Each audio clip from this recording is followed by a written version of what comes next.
다 함께 사도신경 하심으로 금요일 새벽 예배를 시작하도록 하겠습니다. 전능하사 천지를 만드신 하나님 아버지를 내가 믿사오며 그 외아들 우리 주 예수 그리스도를 믿사오니 이는 성령으로 잉태하사 동정녀 마리아에게 나시고 본디오 빌라도에게 고난을 받으사 십자가에 못 박혀 죽으시고 장사한 지 사흘 만에 죽은 자 가운데서 다시 살아나시며 하늘에 오르사 전능하신 하나님 우편에 앉아 계시다가 저리로서 산 자와 죽은 자를 심판하러 오시리라. 성령을 믿사오며 거룩한 공예와 성도가 서로 교통한 것과 죄를 사하여 주신 것과 몸이 다시 사는 것과 영원히 사는 것을 믿사옵나이다. 아멘. 찬송가 218장입니다. 찬송가 218장입니다.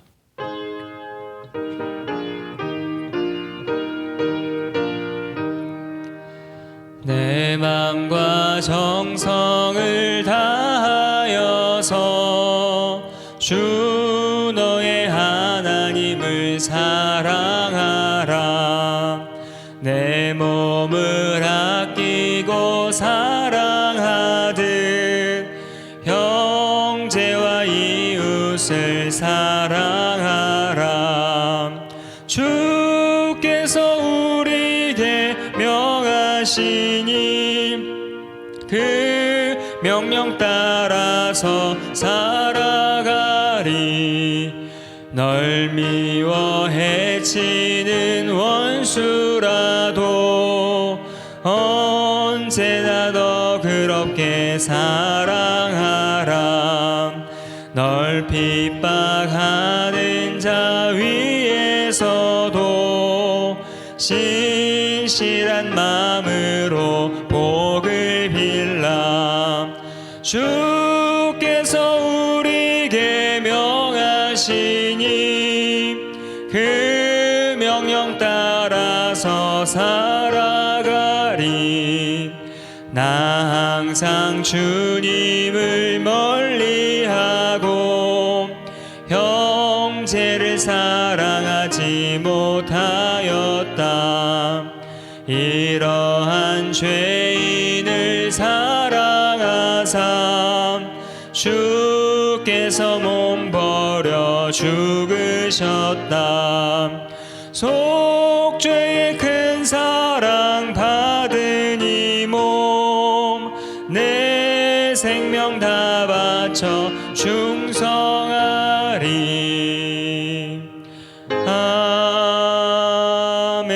아멘. 오늘 함께 나눌 하나님 말씀은 신명기 14장 22절부터 29절까지 말씀입니다. 신명기 14장 22절부터 29절까지 말씀 제가 봉독해 드리겠습니다. 너는 마땅히 매년 토지 소산의 11조를 드릴 것이며 내 하나님 여호와 앞 곧 여호와께서 그의 이름을 두시려고 택하신 곳에서 내 곡식과 포도주의 기름의 11조를 먹으며 또 내 소와 양의 처음 난 것을 먹고 내 하나님 여호와 경외하기를 항상 배울 것이니라. 그러나 내 하나님 여호와께서 자기의 이름을 두시려고 택하신 곳이 내게서 너무 멀고 행로가 어려워서 내 하나님 여호와께서 그 풍부하게 주신 것을 가지고 갈 수 없거늘 그것을 돈으로 바꾸어 그 돈을 싸가지고 내 하나님 여호와께서 택하신 곳으로 가서 내 마음에 원하는 모든 것을 그 돈으로 사되 소나 양이나 포도주나 독주 등 내 마음에 원하는 모든 것을 구하고 거기 내 하나님 여호와 앞에서 너와 내 권속이 함께 먹고 즐거워할 것이며 내 성읍에 거주하는 레위인은 너희 중에 분깃이나 기업이 없는 자이니 또한 저버리지 말지니라. 매 3년 끝에 그의 소산의 10분의 1을 다 내어 내 성읍에 저축하여 너희 중에 분깃이나 기업이 없는 레위인과 내 성 중에 거류하는 객과 및 고아와 과부들이 와서 먹고 배부르게 하라. 그리하면 내 하나님 여호와께서 내 손에 하는 범사에 내게 복을 주시리라. 아멘. 할렐루야. 네, 금요일 새벽 시간에 주님 앞에 나온 우리 모든 성도님들의 가정에 주님의 은혜와 평강이 가득할 줄로 믿습니다. 오늘 바르게 드리고 바르게 나눠야 합니다라는 말씀을 가지고 우리 신명기 14장 말씀 함께 나누도록 하겠습니다. 이제 7월 말로 향하는 요즘 여름이 이제 무르익게 되면 많은 사람들이 이제 휴식을 계획하게 됩니다. 잠시 쉬는 시간을 가지려고 일상에서 이제 벗어나고자 하는 것이죠. 보통은 가족들과 함께하는 휴가를 생각하면서 어떻게 지낼지 계획하며 즐거운 시간을 꿈꾸곤 합니다.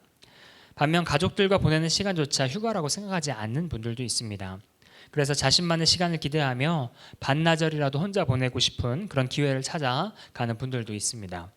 어찌되었든 휴식, 이 쉼은 우리에게 사치가 아니라 삶의 참 중요한 부분이 되었습니다. 우리가 쉬지 않고 시간과 열정을 쉬지 않고 일에 쏟아붓는다면 쉬지 않았기 때문에 오히려 효율성이 떨어진다는 사회학적인 연구도 있습니다. 그러고 보니 하나님도 천지를 창조하신 후에 쉬셨습니다. 7일째 안식하신 것까지가 천지 창조의 완성입니다.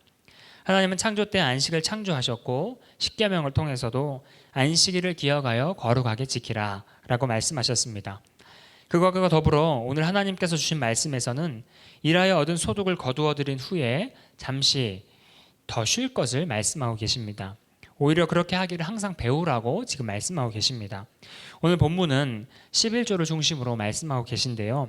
조금 더 자세히 보면 11조 규례를 실행할 때에 현실적으로 벌어지는 상황에 대해서 기록하고 있습니다. 11조가 단순히 물질만 드리는 것이 아니라 시간과 기쁨으로 놀라운 방법으로 이 11조를 오늘 설명하고 계십니다. 오늘 주신 말씀 이 11조 규례를 통하여서 하나님 마음을 깨닫고 실천하는 우리 성도님들 되시기를 바랍니다. 두 가지로 오늘 나눠볼 텐데요. 첫 번째는 여호와 경외하기를 항상 배워야 합니다. 입니다. 우리는 먼저 여호와 경외하기를 항상 배워야 합니다. 모세는 이스라엘 출애굽 2세대가 11조를 통하여 여호와를 경외하는 것을 꼭 배우기를 원했습니다. 그래서 11조를 가르쳤는데요. 11조를 드리는 때가 언제였을까요? 오늘 22절 말씀을 보면 매년이라고 말씀하고 계십니다. 토지의 소산을 거두는 것은 대략 1년에 한 번을 거두기 때문에 23절에 기록된 11조 품목을 보면 곡식과 포도주와 기름을 11조로 드리게 되었습니다. 실제로 중동에서 거둘 수 있는 곡식인 보리와 밀은 1년에 한 번 정도 거두게 됩니다. 또 기름이라고 기록된 올리브유도 1년에 한 번 정도 새로 짜게 됩니다. 그렇기 때문에 이제 1년에 한 번이라고 이제 기록된 것입니다. 우리에게는 이것을 1년에 한 번이라고 말하는 것은 아닙니다. 왜냐하면 우리는 그들과 소득을 거두는 이 시간이 다르기 때문에 그렇습니다. 이 말씀을 듣는 대상인 이스라엘 백성들이 가나안 땅에 정착한 후에 소득을 거두게 되는 기간은 1년에 이제 한 번일 것입니다. 그래서 성경 말씀에 매년이라고 말씀하신 것입니다. 그러나 우리는 소득을 거두는 기간이 어떻게 될까요? 한 달에 이제 한 번 정도가 됩니다. 그것보다 길 수도 있고 짧을 수도 있고 건당 거둘 수도 있지만 보통 한 달에 한 번 정도 소득을 거둡니다. 그래서 우리는 소득을 거둘 때마다 하나님 앞에 드리는 것이 이 11조를 그때마다 드리는 것이 정확한 11조라고 할 수 있습니다. 우리가 소득을 거두게 되는 월급날에는 왠지 모르게 기분이 좋습니다. 은혜를 베푸신 하나님께서 우리에게 직장을 주셨기 때문에 그곳에서 열심히 일해서 받게 된 이 소득에 솔직히 우리에게 즐거움을 가져다 줍니다. 그때 우리는 이 11조를 생각해야 합니다. 하나님께서 주셨다는 것을 기억하고 이 모든 것이 하나님의 것임을 고백하는 이 신앙의 고백으로 11조를 생각해야 합니다. 그렇게 우리는 소득을 생길 때마다 여호와 하나님을 경외하는 법을 배워야 합니다. 23절 마지막 문장입니다. 내 하나님 여호와 경외하기를 항상 배울 것이니라. 아멘. 그런가 하면 오늘 본문 말씀에는 11조를 드리는 때와 더불어 11조를 어떻게 드려야 하는가라는 것을 지금 말해주고 있습니다. 23절 말씀을 보면 여호와 앞에서 무엇을 먹으면서 여호와를 경외하기를 배우라라고 말씀하고 계십니까? 우리 함께 23절 말씀을 읽어보도록 하겠습니다. 내 하나님 여호와 앞 곧 여호와께서 그의 이름을 두시려고 택하신 곳에서 내 곡식과 포도주와 기름의 11조를 먹으며 내 소와 양의 처음 난 것을 먹고 내 하나님 여호와 경외하기를 항상 배울 것이니라. 아멘. 지금 내 곡식과 포도주의 기름의 11조를 먹으며 또 내 소와 양의 처음 난 것을 먹고 라고 지금 말씀하고 계십니다. 지금 이스라엘 백성들은 그들의 1년의 소출의 10분의 1을 하나님께 바쳐야 했습니다. 이것은 이 땅의 주인 하나님이시고 모든 소산도 하나님이 주신다는 것을 인정하는 신앙의 고백의 행위였습니다. 그런데 이제 이것을 어떻게 드려야 하는가 봤을 때 이것은 공동체 전체가 함께 참여함으로 축제 형식으로 1년에 한 번 드리게 되었습니다. 그래서 이 하나님의 언약과 이 은혜에 감사하면서 이 하나님의 백성에 대한 의무를 확인하는 이것을 결단하는 잔치가 벌어졌습니다. 그래서 그 11조 잔치 때 이제 하나님께 드리면서 그 중에 일부가 이 잔치에 사용되게 되었습니다. 그래서 백성들은 이렇게 11조를 바치면서 모든 복과 소산이 하나님께서 주신 것을 기억하면서 창조의 축복의 하나님, 곧 절대주의 언약의 하나님을 경외하는 것을 배우는 시간이 또 되었습니다. 그래서 이때는 이것을 기억하고 배우기 위해서 가족들과 함께 축제에 참여하고 먹으라 라고 말씀하고 계십니다. 여러분, 이 상황이 어떤 상황일까요? 드리는 법에 대해서 이제 12절에도 규례에 대해서 말씀하셨지만 오늘은 드리는 상황에 대해서 자세하게 설명하고 있는 본문입니다. 이 상황을 상상해 보십시오. 햇 곡식이 막 있습니다. 포도주와 음료들도 있습니다. 올리브와 같은 이제 고급 기름과 소나 양고기가 있습니다. 그리고 여호와께서 지정하신 곳에 가서 이 축제가 벌어지게 됩니다. 이것은 어떻게 되느냐? 거의 가족 여행입니다. 캠핑이 될 수도 있고 휴양이 될 수도 있습니다. 1년 내내 열심히 일해서 그 얻은 수확을 가지고 여호와께서 지정하신 곳 여호와 앞에까지 옵니다. 다른 곳이 아니라 하나님께서 마련하신 땅으로 식구들이 다 같이 모이는 곳입니다. 함께 하나님께서 주신 것을 놓고 먹고 마십니다. 이런 시간은 충분히 가족과 함께 누리고 쉼을 누릴 수 있는 시간이 되었습니다. 또 하나님은 이런 상황을 두고 내 하나님 여호와께 경외하기를 항상 배울 것이니라. 아멘. 이렇게 말씀을 하셨습니다. 실제로 가족들이 지금 하나님이 정해주신 곳을 방문하여서 하나님께 예배하고 경배하고 하나님께 주신 복을 누리면서 이 하나님에 대해서 배울 수 있는 좋은 기회가 되었던 것입니다. 그래서 이 11조를 드리는 기회를 통해서 평소 우리가 누리는 모든 것이 하나님께로부터 온 축복이라고 고백할 수 있었습니다. 그래서 우리가 이 11조에 해당하는 것을 함께 먹고 여호와 앞에서 하나님을 경외하는 행동들은 하나님께 더욱더 감사를 고백할 수 있고 배우는 시간이 되었던 것입니다. 우리도 열심히 일한 후에 얻는 소득들이 있습니다. 이 소득을 거둘 때마다 하나님의 은혜를 기억하는 우리가 되어야 할 것입니다. 그렇게 은혜를 기억하면서 우리에게 주어진 소득의 11조를 드려야 합니다. 그리고 11조를 드릴 때 무엇보다 하나님께 감사할 수 있는 우리가 되시기를 바랍니다. 하나님께서 이번에도 우리 가족들이 함께 행복하며 부족하지 않도록 부유하게 하시고 하나님의 채워주셨다 하는 것을 하나님께 고백하면서 온 가족이 마음을 하나님께 드리는 시간이 되어야 할 것입니다. 이렇게 11조를 드리는 것이야말로 진짜 우리의 쉼이자 회복이고 믿음에 참된 고백일 줄로 믿습니다. 두 번째입니다. 두 번째는 이웃과 나누고 함께 먹고 배불리 해야 합니다. 하나님은 11조를 드릴 때 벌어질 일에 대해서 현실적인 것으로 생각하셨습니다. 만약 하나님 앞에 드리려고 여행을 떠나는 길이 너무나 멀다면 어떻게 해야 할까요? 11조를 드리려고 했던 곡식과 포도주와 기름과 소나 양을 가지고 가기에는 너무나 거리가 멀어서 11조를 드리려다가 온 가족이 오히려 곤경에 빠질지도 모릅니다. 하나님은 그럴 경우를 대비하셔서 오늘 말씀을 하십니다. 하나님이 지정하시는 곳이 너무나 멀거든 11조에 해당하는 모든 재물에 대한 값을 돈으로 바꾸어서 돈을 들고 가족들과 함께 지정한 곳으로 오라 하고 말씀을 하십니다. 여호와께서 택하신 곳에 도착해서 그 가진 돈으로 원하는 모든 것을 사서 이 11조의 축복을 누리도록 이렇게 허용을 하신 것입니다. 이 상황은 하나님의 허락이었습니다. 하나님은 누구나 성소에 와서 하나님께 주신 은혜를 함께 누리고 11조를 드리면서 축제처럼 감사의 시간을 보내기를 원하셨습니다. 그러나 이것이 사람들 사이에 변질이 되었습니다. 예수님 시대에 와서는 다들 간편하게 돈을 들고 성전에 와서 재물을 샀습니다. 편의를 봐주는 것이 당연한 것이 되었고 당연한 것이 이제 선을 넘어서 심지어는 성전 안에서 재물을 사고 팔기도 했습니다. 사람들의 허용이 하나님의 허용이 사람들의 악용이 된 것입니다. 우리가 누리고 있는 편의 속에 불의가 싹틀 수도 있습니다. 그런 생각은 이제 지워져야 합니다. 예수님께 성전을 청소하셨던 것처럼 그리고 내 집은 만민이 기도하는 집이다라고 이렇게 말씀하셨던 것처럼 우리 마음의 싹트는 안일함과 나태함을 지우는 우리 모든 성도님들 되시기를 바랍니다. 그런가 하면 하나님은 11조를 드리면서 잊어버리면 안 될 것도 말씀하십니다. 11조라는 이 축제의 날에 하나님께 감사드리면서 공동체와 이웃을 잊어버리면 안 된다라고 말씀하고 계십니다. 그 중에 대표적인 사람이 레위인이었습니다. 레위인들은 이스라엘 사회에 없어서는 안 되는 사람들이었습니다. 그들은 공동체를 위해서 구별된 사람이었습니다. 백성들이 무슨 일이 생기면 레위인에게 가야 했습니다. 죄를 지었든지 병에 걸렸든지 서로가 싸웠든지 무슨 일이든지 개인이나 가정이나 혹 이웃 간의 관계에서 어떤 사건이 벌어지면 그 레위인에게 찾아가서 진단을 받는 사회였습니다. 그래서 레위인은 이웃과 공동체를 위해서 헌신된 사람들이었습니다. 그 중에 제사장의 순번을 맡은 사람은 제사를 맡았고, 병을 진찰할 사람은 의사의 역할을 감당했고, 다툼의 중재를 맡은 사람은 경찰이나 법관의 역할을 감당했던 것입니다.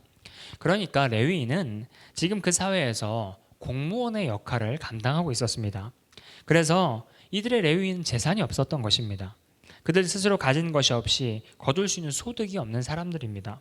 하나님은 그래서 11조를 드리는 날에 이들을 저버리지 말아라 라고 말씀하셨습니다.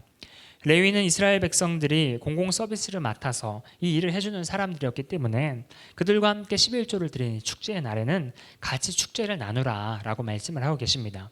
그렇게 그들과 함께 식사를 하고 유대감을 나누게 됩니다.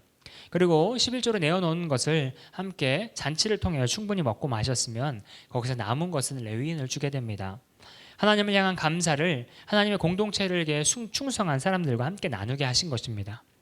그리고 더 나아가 오늘 본문의 말씀에는 3년마다 드리는 또 하나의 11조가 있었습니다. 이것은 가난한 자들이 3년 정도 먹고 살 수 있는 양식이 되었습니다. 풍족하게 누릴 양식은 아니었지만 기초 생활이 될 수 있을 만한 3년에 한 번에 사람들의 11조를 모아서 만든 이제 양이었습니다. 다른 때는 레위인들과만 그리고 다른 사람들과만 나눴었는데 3년째 드리는 11조는 그 공동체의 가난한 자들을 돕는 데 사용하고 다른 해에도 계속 사용하기 위해 저장하는 용도가 되었습니다. 이 규례는 사회법의 시작이었습니다. 복지를 위한 최초의 세금 제도라고 할 수 있었습니다. 우리는 그래서 지금도 우리가 11조도 드리고 세금도 내지 않습니까? 그래서 이 사회가 돌아가는 것과 주님과 이렇게 함께 나누면서 가난한 자들을 위하여서 교회가 돕고 여러 가지 일들을 우리가 함께하고 있는 것입니다. 그런데 놀랍게 하나님은 이런 것을 실천하는 것에 대해서 하나님은 약속을 제시하십니다. 29절 마지막입니다. 그리하여 내 하나님 여호와께서 내 손으로 하는 범사에 내게 복을 주시리라. 아멘. 하나님께서 이렇게 사회적 약자들을 11조를 통해서 돕는다면 반드시 모든 일에 복을 주시겠다라고 약속을 하셨습니다. 이렇게 11조는 하나님을 향한 감사의 표현이지만 이웃에게까지 나아가 감사의 열매로 드러나게 됩니다. 하나님을 섬기는 것, 그리고 하나님께 예물을 드리는 것이 바로 이런 것입니다. 하나님 나라를 위한 일에, 그리고 하나님의 비전을 위한 일에, 즉 하나님의 뜻에 맞게 사용하는 것이 바로 주께 드리는 것입니다. 오늘날 교회가 이 일을 감당을 하고 있습니다. 하나님을 위해 애쓴 사람들을 잘 섬기는 것과 주변에 이 땅에서 외면받은 사람들을 보살피는 일을 주의 마음을 담나 흘려보내는 것으로 하나님 나라를 확장하고 있는 것입니다. 결론입니다. 오늘 본문은 11조와 그 방법과 의미에 대해서 우리에게 말씀하셨습니다. 11조는 하나님을 경외하는 표현입니다. 11조는 이웃을 사랑하는 통로입니다. 또한 공동체와 예배를 섬기는 자들에 대한 배려입니다. 11조의 정신은 하나님께서 우리에게 명령하신 것입니다. 11조는 열심히 일한 후에 잠시 쉬면서 하나님께서 우리에게 주신 은혜를 감사하는 예물입니다. 나아가 가족들과 이웃을 살피고 함께 살아가는 사회에서 소외되거나 수고한 사람들에게 감사를 표현하는 도구입니다. 더 나아가 하나님은 그렇게 하는 모든 사람들에게 복을 주시겠다고 약속을 하셨습니다. 그러니 11조의 감사는 축제와 같은 것입니다. 이제부터 11조의 아름다운 나눔과 행복의 이 정신이 우리의 삶에 진중하게 실천이 되어서 늘 감사만 가득하기를 주의 이름으로 간절히 축복합니다. 기도하겠습니다. 신실하신 하나님, 주님께서 이 세상 모든 만물을 주관하시고 주님께서 이끄시는 줄을 믿습니다. 아버지 하나님, 주님께서 이스라엘 사회를 통하여서 놀라운 하나님 나라의 규칙을 보여주셨사오니 아버지께서 역사하셔서 정말 주님을 경외하는 놀라운 은혜 가운데에 정말 이 땅이 아름답게 더욱더 이루어질 수 있도록 주님 축복하여 주시옵소서.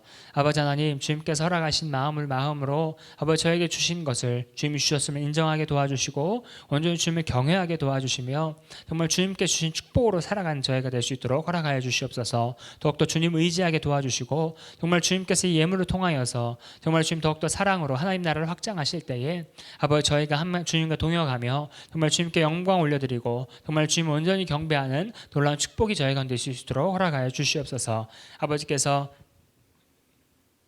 저희의 삶의 고백을 통하여 온전히 영광 받으시고 주님께 저희 가운데에 온전히 새롭게 축복하실 것을 믿사오며 예수님의 이름으로 기도하였습니다. 아멘.